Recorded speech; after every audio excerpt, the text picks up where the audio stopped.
I kind of stepped in the one here, and it's not the worst thing I ever stepped into. I think compounded would probably be the word better than anything to describe it.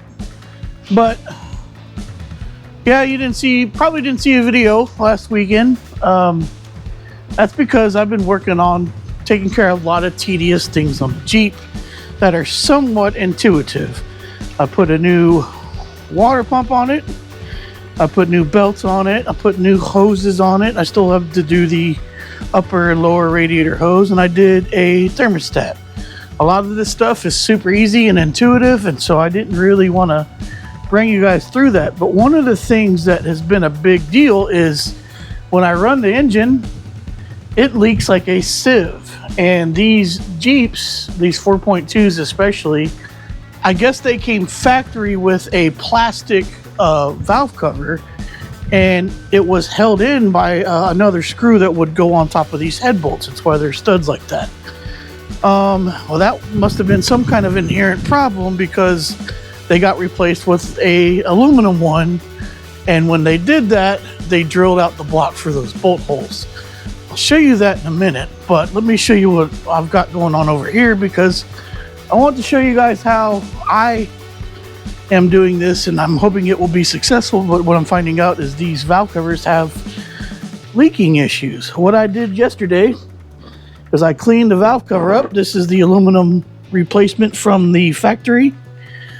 And I bought a new laminated cork gasket. That's why it's black, and it's got like a rubber lamination on it. And I used some RTV, and I glued that gasket to the valve cover itself.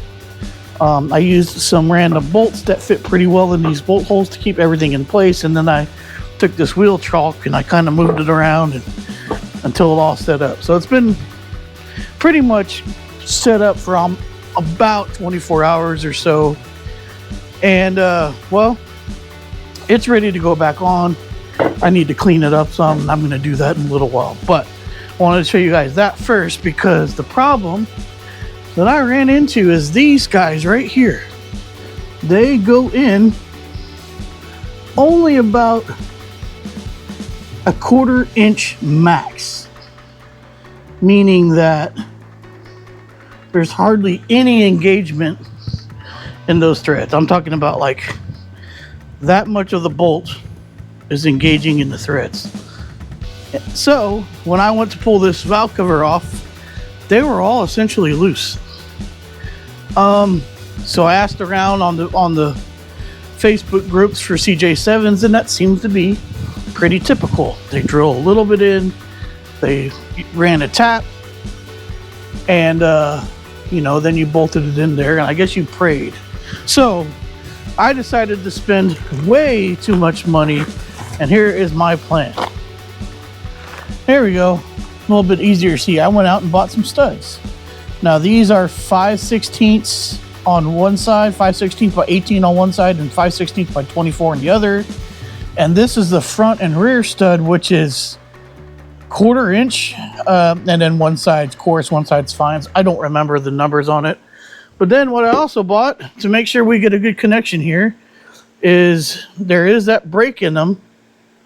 And I bought these spacers that go over them so that we can get some good grip on that valve cover. So I'm going to be putting these in with some red Loctite, and I just double nut them to put them in, which, you know, you tighten 2 nuts together on the stud itself, get them tight, and then you can run them in that way. So I'm going to do that, put all these in place, and then we'll go from there. I'll update you guys from this. So I wasn't trying to make this the main focus of today's video, so let's hopefully still move on to the grill, but we'll see what we get done, and we'll go from there. Maybe we don't get to the grill. We gotta do some things. Another thing is I definitely gonna have to move some stuff around in order to make sure I have enough room to get them on the studs.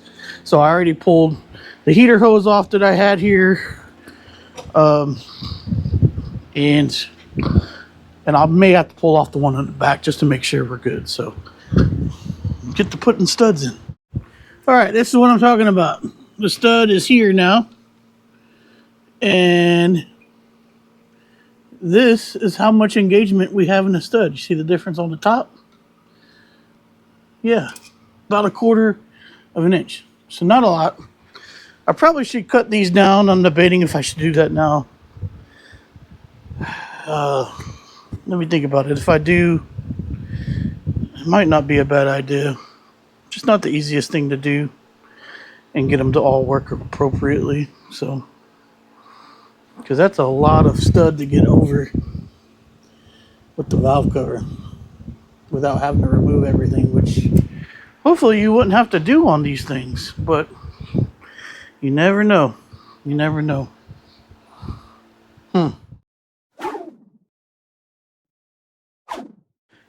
After a test fit, I had to cut about 1/4 inch off of these guys. And we're going to see how they go. This one back here in the corner, which is kind of where the oil leak was. And I don't know if you guys can see that. It was leaking pretty good right here. This one back here is not, it's not straight. It's crooked. So that's not helpful. I'm going to pull the radiator hose off, flop it over. I'm probably going to get this out of the way too. If I can. It looks like I could probably just pull that off and get it out of the way.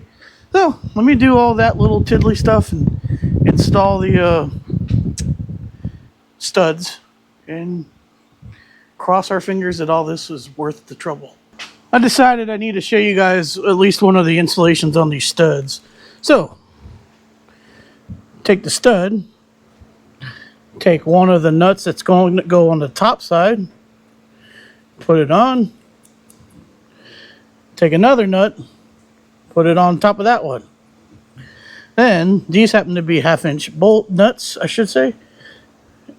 Tighten them against each other. So, you kind of just tighten them against each other, like I said.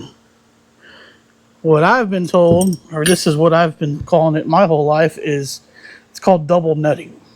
And what it does is it locks them two together, so that when you put it in the head, the lugs don't spin and you can get some leverage on the bolt itself. Then I'm taking some red Loctite. If you don't know about red Loctite, it is legit. So basically, in theory, that was a lot of Loctite. You're not supposed to be able to get this out without heating it up. And that's kind of what we're going for. So then, throw it in the bolt hole and get something to tighten it. I'm going to grab socket. And then when you move the socket, it moves the stud instead of just a nut. Allows you to thread it in as far as you need to go. These happen to be on top of each other, so it's nice to be able to get a little extra leverage that way. And then got to pull it back out. It's the same kind of idea. If you want to pull it out, hold the bottom nut, loosen the top, and then you can get your nuts back off. Some of you guys probably already know this technique, and this is nothing new to you, but I wanted to share with you guys just in case. Here we go. That's installed.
Okay, well, nothing can go easy for me, right? Not on this job. Sometimes things goes easy, but not today. These nuts here that I put the studs on, I can get a socket on this one. Nice. This one, no dice. It's not happening. Same thing here. Barely get the socket on it. But I don't really want to remove those studs because now they have Loctite on them, and I'd have to pull the valve cover back off, and I'm having trouble with this nut right here because it's crooked. I told you guys earlier. And man, it's just kind of one thing after another on this one. So I've gone to extreme measures for one thing, and this is like a M6 metric. I forgot what you call them, but it's like a connector nut. You know, you can put two things all thread and connect it with this, or it's longer or whatever.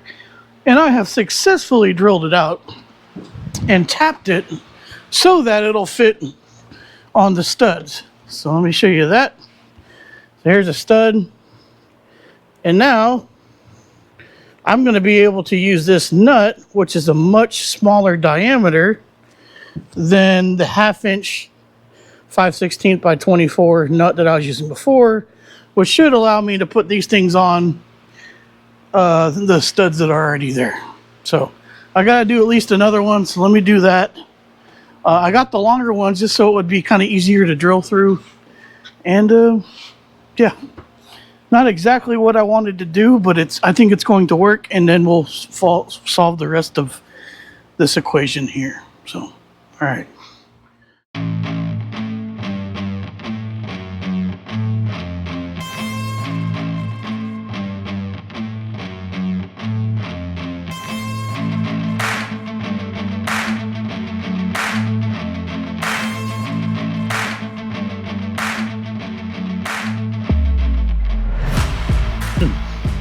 They drill a little crooked, so you got one side that's got a lot thinner area, like right here, than this side. So I'm gonna put this side down.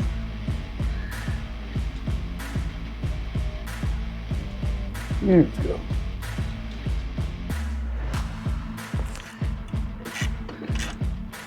There we go. That's gonna work. It's not ideal, but it's gonna solve the situation that we are in. Okay. Now I just gotta work on this other thing, which is basically these nuts are a little too short, and the hole on the valve cover or the head is too short as well. So I have found a solution. I don't know where I put it, but I found a little bit of a longer hex nut, and I was going to grind down one of these deals for it. So I don't know where I put that. Let me work on that, and then I might be freaking done with this valve cover, which would be amazing because this thing kicked my butt.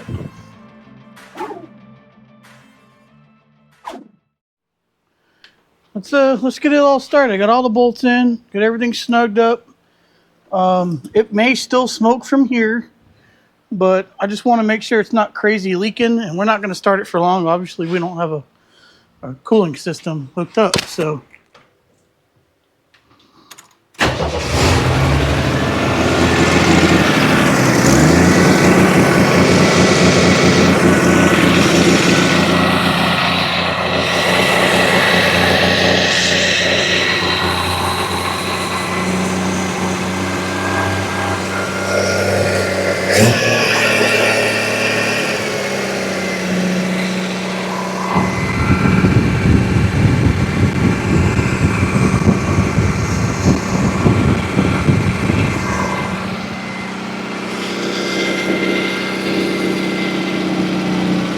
There it goes.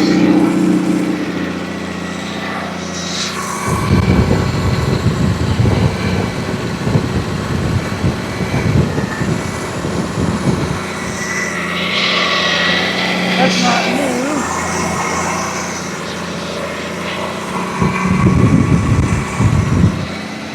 Okay.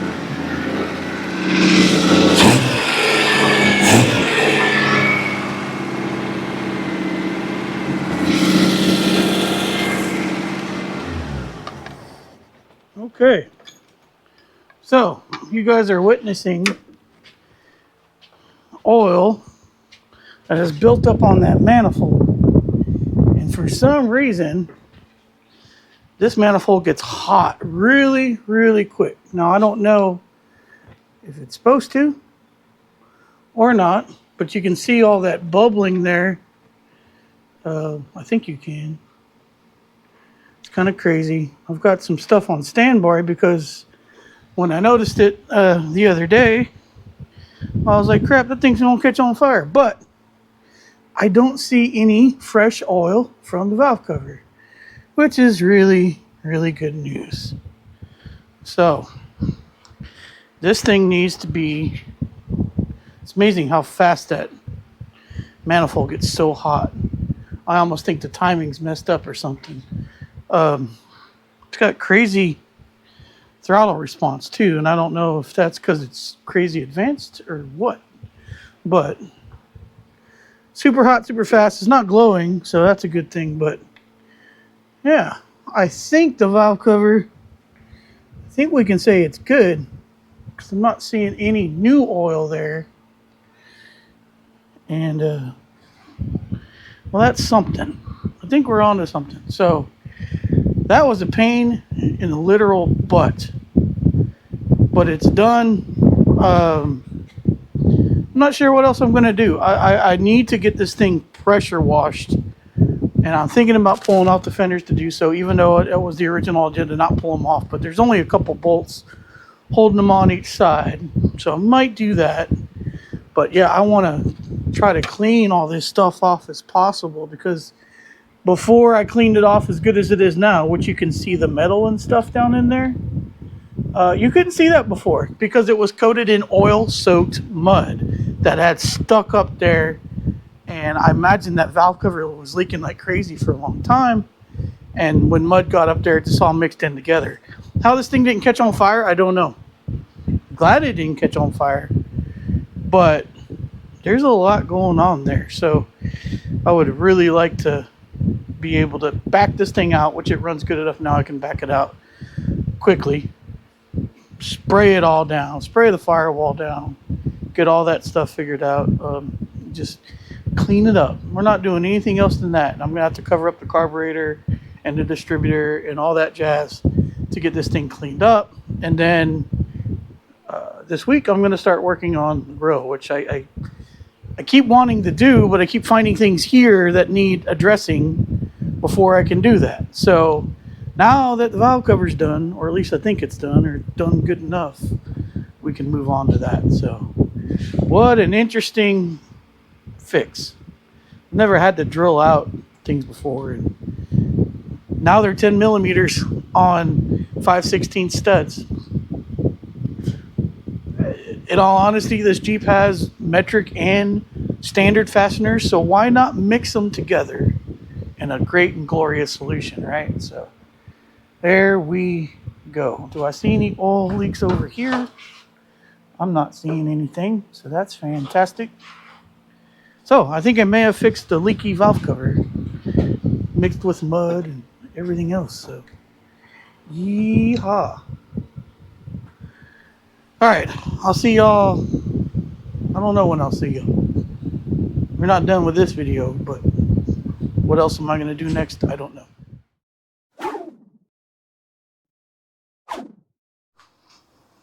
Summer's here, no doubt. But we'll rectify that by using a pressure washer and cleaning this thing off. I've got a couple zip ties and some plastic baggies over the carburetor, distributor, coil. I didn't really do the alternator. I'm not going to hit it hard.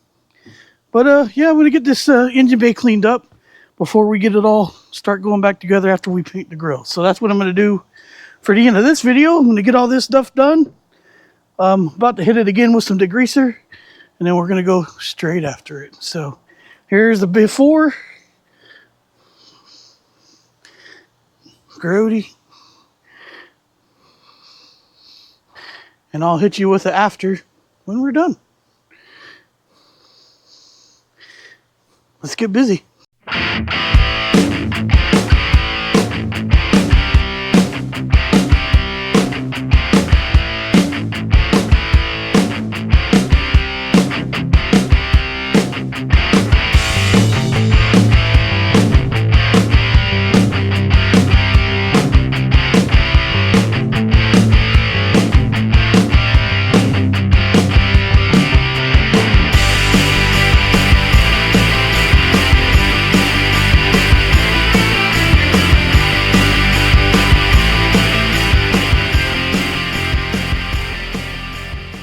So, showed you the before.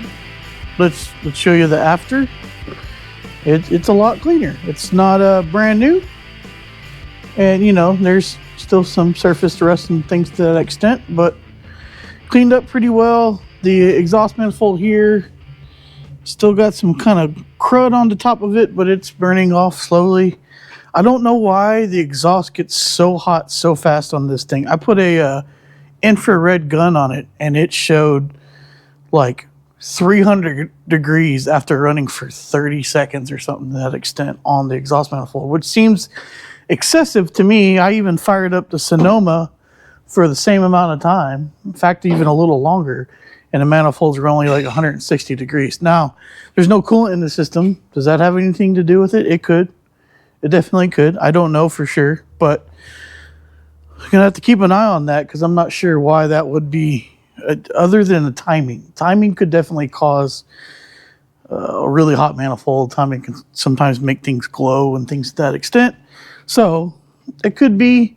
It runs pretty good, has a lot of throttle response, carburetor's working good as it's in its reduced vacuum form, and that's all I'll say about that.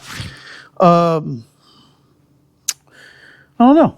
I guess we'll have to figure that out. But now we're to the point where we can start throwing this thing back together. It needs a bath already. And, well, I'm going to get busy with prepping the grill over here and getting it ready for paint. I'm just going to show you guys how to kind of do a cheap-ish paint job on these things. This poor grill has been, you know, covered in stones and rocks and stuff over its life. So I'm going to briefly sand it down. I'm not going to make it perfect. We're going to use some filler primer, and then we're going to paint it. This is not a awesome restoration that we're doing here. We just want it to look pretty nice. Same thing goes for the fenders, which I think they've already been painted. But we're going to at least paint up to here, maybe paint further. We'll see. The other side seems like it needs it more than this side. It has some real thin paint, which is probably original. But yeah, we're making it happen. We're finally getting to the point where we can put some stuff back together here, which should make me excited. What else is coming up? I've got a better seat riser that's not going to be so low to the ground on this thing, which should be excellent because you can barely fit your knees between the steering wheel and the seat. It's probably be more like this side over here. So spent a little extra money on that. Hopefully I can recoup some of the price by selling this guy here since it's still brand new. But hey, the CJ7's coming along. Doesn't seem like the CJ7 is a big crowd pleaser. The videos are not doing very well compared to some of the other stuff. But I'm determined to try to get some of it done. I just found out today that later on in the year, I'm going to be very busy at work. So I'm going to try to get some of this stuff done now. I know that probably going to be missing some videos in October and November. I'm going to tell you guys that now. Just, you know, so maybe if you do watch consistently, you know why. Work's going to be really busy. It's going to be very hard to get out here, but I'm going to do my best. So let me know what you think of the CJ7 if you watch this whole video. I'd like to know your thoughts on this thing. Or should we get back on something like the Dakota? Or I've got a wiring project to do on the Nova. The Sonoma, I fixed the AC on, but all I did was add some Freon. So that's all I did on that one. Greg's coming in town pretty soon. We're going to start on the fuel system on the Typhoon.